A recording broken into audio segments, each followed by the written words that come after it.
Salut à toutes et à tous, aujourd'hui je reviens sur la situation globale du marché des crypto-monnaies, comprendre comment les événements récents ont pu impacter ce marché, est-ce qu'il existe une corrélation linéaire entre le marché traditionnel boursier et celui des crypto-monnaies, comment ont réagi les différents investisseurs et si vous-même vous êtes un investisseur dans le marché des crypto-monnaies ou dans les milieux plus traditionnel de la finance et de la bourse, ça peut être intéressant de comprendre l'ensemble des impacts des événements qui ont lieu ces dernières semaines et de comprendre les décisions qui ont été prises récemment et quels vont être leurs impacts sur le marché boursier.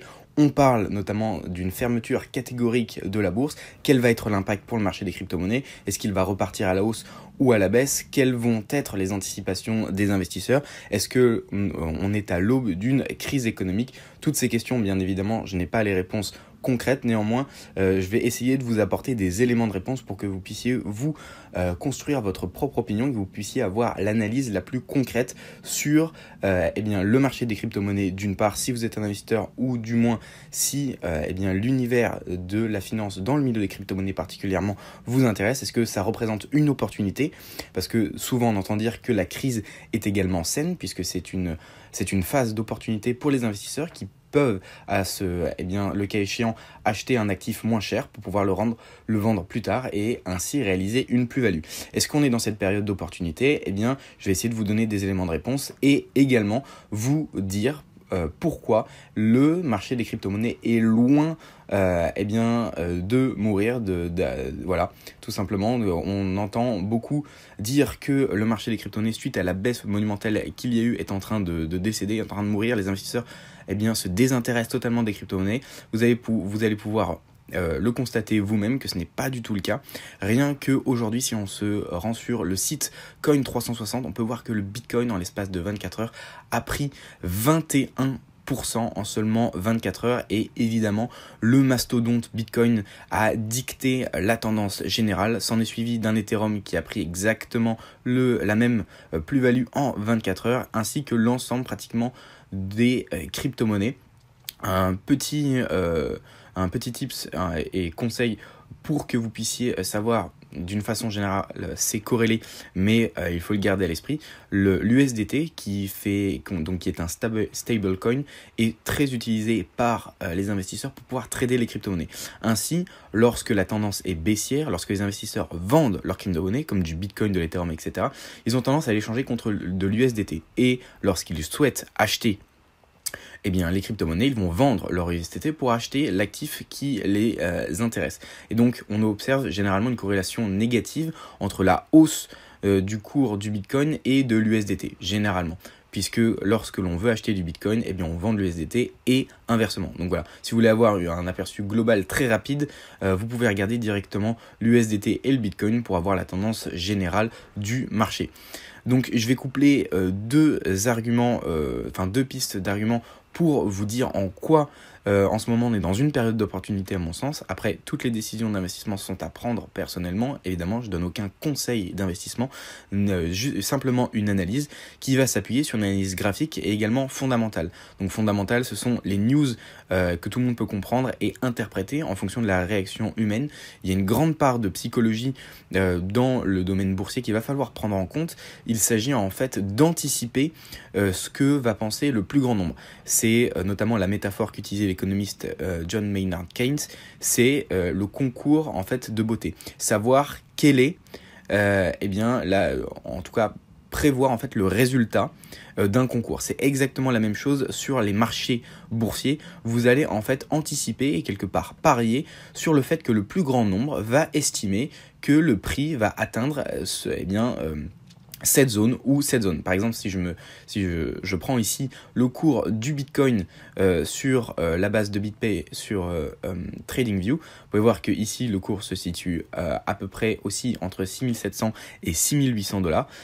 Comme un concours de beauté, le but c'est de savoir si tout le monde présage un Bitcoin à 7005, 7008 ou plus haut en fonction des différentes analyses techniques, ou si on attend une correction au vu de l'énorme hausse qu'on a pris ici en 24 heures. Donc ici je vais d'abord vous montrer la corrélation qu'il existe entre le marché des crypto-monnaies et les marchés traditionnels. Ici, vous avez le petit onglet FX et vous allez pouvoir comparer, hop, non, sur le plus, pardon, vous allez pouvoir comparer avec les indices des places boursières traditionnelles, donc le SP500, et par exemple, si, donc elles sont forcément corrélées, mais et si je mets le Nasdaq ici, vous pourrez voir qu'on a quand même pas mal, alors avant la crise qui a été déclenchée, on le sait, par la pandémie de coronavirus, on peut voir quand même qu'avant, il n'y avait pas tellement de corrélation que ça. Vous voyez qu'ici, on a un W qui annonce une hausse, et là, on avait un double top. Donc, vous voyez que c'était vraiment pas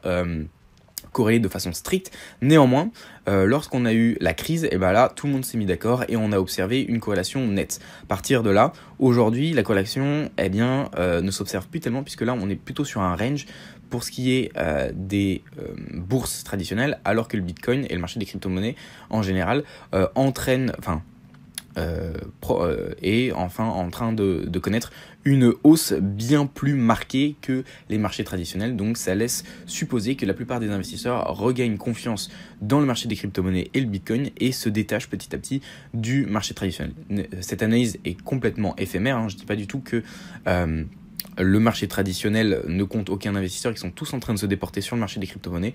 Néanmoins, on observe une décorrélation nette à court terme entre ces deux marchés, et c'est plutôt bon signe puisque on envisage évidemment un crash boursier pour certains économistes et pour certaines analyses économiques. Donc ça peut être une valeur refuge suite à cette crise, et c'était la volonté première de Satoshi Nakamoto lorsqu'il a créé le Bitcoin. C'était bien entendu pour faire face à la prochaine crise économique, puisqu'il a été créé en 2009 à la suite de la crise de 2008, et beaucoup d'économistes nous disent que la crise sera d'autant plus marquée que celle de 2008, alors autant utiliser la pleine valeur du Bitcoin et l'utiliser pour faire rempart aux impacts économiques de cette nouvelle crise. Ici, je vais passer sur une analyse un peu plus technique en passant directement en bougie ici et enlever pour y voir plus clair. Donc si on dézoome, qu'est-ce qu'on a ? Vous pouvez voir ici que donc le Bitcoin se portait bien, il rangeait tout simplement entre son support et sa résistance de base. Donc si on reprend depuis le début, vous avez simplement à tracer ici le support, et vous auriez pu voir que le Bitcoin continuait sa petite tendance naturelle, qu'on était en train de ranger et qu'il allait casser à la hausse ou à la baisse en fonction des différentes analyses. Rien de plus étrange.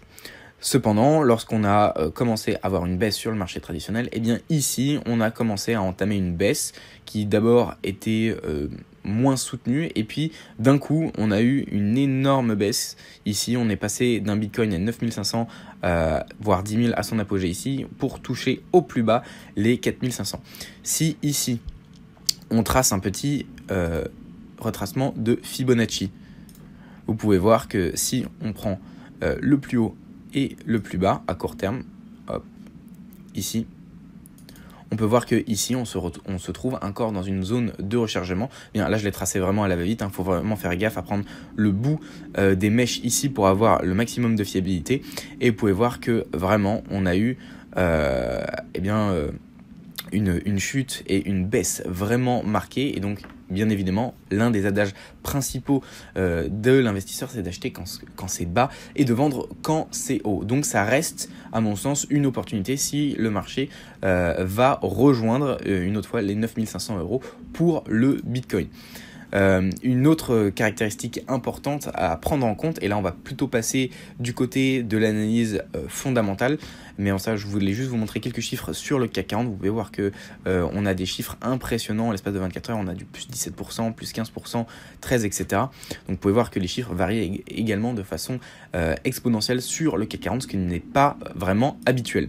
Pour revenir à la news et l'analyse fondamentale, celle-ci, on passe à l'annonce de la BCE qui a annoncé injecter 750 milliards d'euros supplémentaires contre l'impact du coronavirus.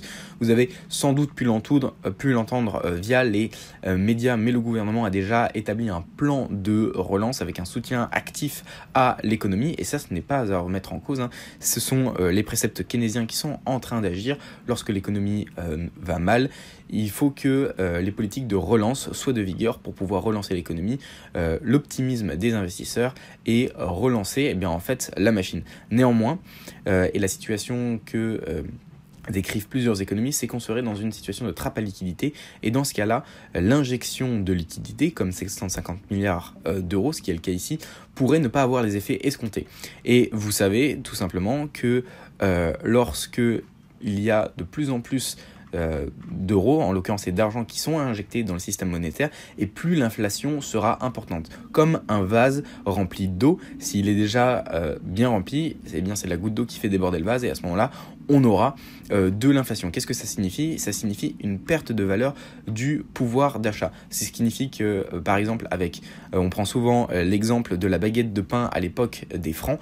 Lorsque vous achetiez votre baguette de pain 1 franc, aujourd'hui vous l'achetez 1 euro, et sachant que 1 euro est équivalent à peu près à 7 francs, vous achetez votre baguette de pain 7 fois plus cher. Ou alors, c'est exactement la même chose, mais ça veut dire que 1 franc vaut 7 fois moins qu'à l'époque où il était utilisé. Et donc c'est exactement le même principe de l'inflation. Pour ceux qui ne maîtrisaient pas le concept, on va avoir une perte de valeur au niveau de notre monnaie. Et ça, c'est inéluctable. 750 milliards d'euros, c'est une somme conséquente qui va avoir des effets sur le quotidien et notre pouvoir d'achat. Et à partir de là, ça peut être intéressant de s'orienter vers un investissement qui va avoir un pourcentage de rendement plus important que le pourcentage d'inflation. À ce moment-là, vous ne perdrez pas d'argent. Et pourquoi pas faire en sorte que cet investissement soit dans les crypto-monnaies. Tout dépendra des investisseurs. Une autre nouvelle rassurante sur le prix du Bitcoin, je vous en avais déjà parlé, mais c'est le halving, ce qui signifie que la récompense par bloc miné va être divisée par 2. Et donc le Bitcoin et les récompenses du Bitcoin vont être divisées par 2, donc ce qui signifie que ce sera un actif plus rare, et logiquement on devrait observer une hausse de son prix. Et il faut savoir que ça arrive dans quelques mois, et donc aujourd'hui, réellement, on peut considérer que c'est les soldes, puisqu'on va avoir un événement concret qui va impacter directement le prix du Bitcoin. Ici, vous pouvez voir qu'à chaque halving, s'en est suivi une hausse relativement importante, et on attend le 3e ici. Ce tableau récapitulatif nous indique bien ce qui s'est passé au cours des derniers halvings. Ici, vous pouvez voir qu'il a fait un x4 après juste avant que le halving ait lieu, et que le second il a fait un x3.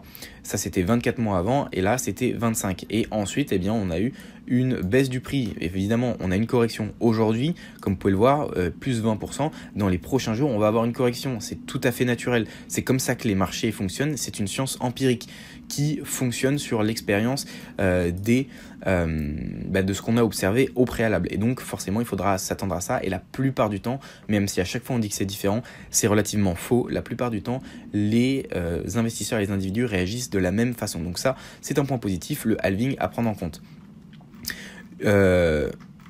Ici, une autre chose à prendre en compte, et qui est vraiment fondamentale, c'est là-dessus que fonctionne l'économie des crypto-monnaies, c'est le minage. Lorsque le prix d'une crypto-monnaie est inférieur à son coût en électricité, ça devient non rentable de la miner, et ça annonce quelque part la mort de la crypto-monnaie. Et à partir de là, les baleines, ce qu'on appelle les baleines, celles qui détiennent beaucoup de crypto-monnaies, vont faire en sorte que la crypto-monnaie soit un minimum rentable à être minée. Ici, j'ai pris l'exemple de l'Ethereum avec une machine qui est proposée sur Phil Mining. Donc, par exemple, pour vous donner un ordre d'idée, j'ai pris ici, voilà. Donc, vous voyez que ici, carte garde graphique avec une puissance de 500 watts et avec une puissance de 120 MHz pour l'Ethereum. Vous pouvez voir que là, si vous faites tourner cette machine, ça vous coûte beaucoup plus d'argent en électricité que ce que ça vous rapporte en Ethereum, et vous aurez une perte nette de 16% par jour. Donc là aussi, c'est un élément qui concourt à la hausse prochaine de l'Ethereum et du marché des crypto-monnaies pour réguler tout ça. Là, je vous ai mis un petit article du journal du coin pour vous expliquer l'impact du coronavirus sur les crypto-monnaies, avec une anecdote assez morbide mais quand même assez insolite. Il y a eu une crypto-monnaie qui a été créée pour parier, entre guillemets, sur le nombre de morts du coronavirus, qui s'appelle le Corona Coin. À voir à quel point la bêtise peut aller. Voilà, en tout cas j'espère vraiment que cette vidéo vous aura apporté des informations concrètes sur la situation, vous montrer que malgré la crise, elle peut être saine d'un point de vue des investissements, puisque ça laisse profiler une hausse prochaine. Voilà. J'espère que cette vidéo vous aura plu, je vous dis à la prochaine, ciao.